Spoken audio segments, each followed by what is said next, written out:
Euh, Quand on a écouté, on se rend bien compte qu'il y a des difficultés, notamment dans la mise en œuvre de certaines procédures décentralisées, notamment les autorisations de construire.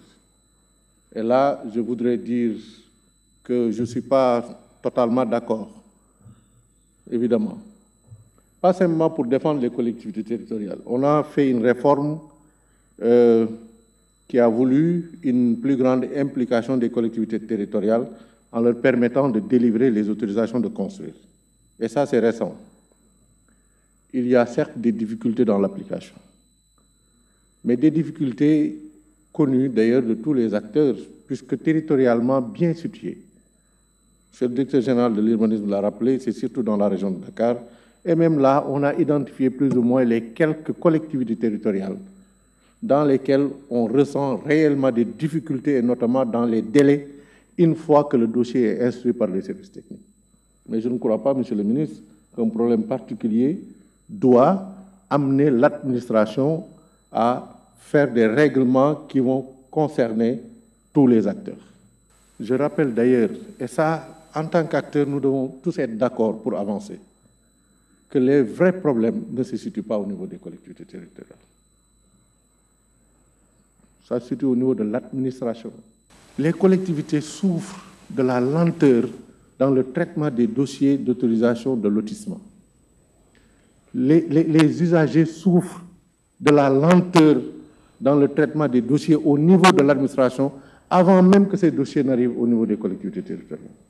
Je pense qu'un des problèmes, c'est que les fonctionnaires détiennent trop de pouvoir. Je pense qu'il faut un peu de régulation. Parce que si le pouvoir ne se situe que d'un côté, mais nous sommes tous des individus. Hein. Moi, si vous me donnez tous les pouvoirs, je les prends. Donc je pense que dans la réglementation, il faut qu'on introduise une dose de régulation. On a beau décentraliser, et là aussi je le reconnais.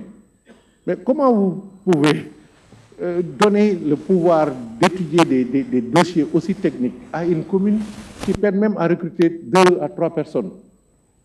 Donc il faut, et ça aussi j'interpelle mon ministre, il faut forcément une démarche de renforcement des compétences des collectivités territoriales en passant parfois par l'intercommunalité, parce qu'il est illusoire de croire que les 557 collectivités, communes ou villes peuvent disposer de services d'urbanisme capables d'adresser. Même l'État n'est pas encore arrivé à un niveau d'occupation territoriale sur les 46 départements, a fortiori les communes.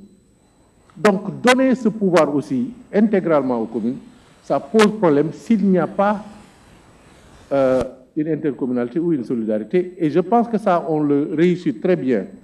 Par exemple, dans la gestion des infrastructures, à travers les ARD, qui, à l'absence de compétences réelles dans les communes, se substituent, pour le bénéfice des communes, à étudier des dossiers. Donc, je crois qu'il y a une formule à trouver pour permettre à ce que les communes aient accès à la compétence pour juger efficacement et de façon rationnelle les dossiers qui leur sont soumis.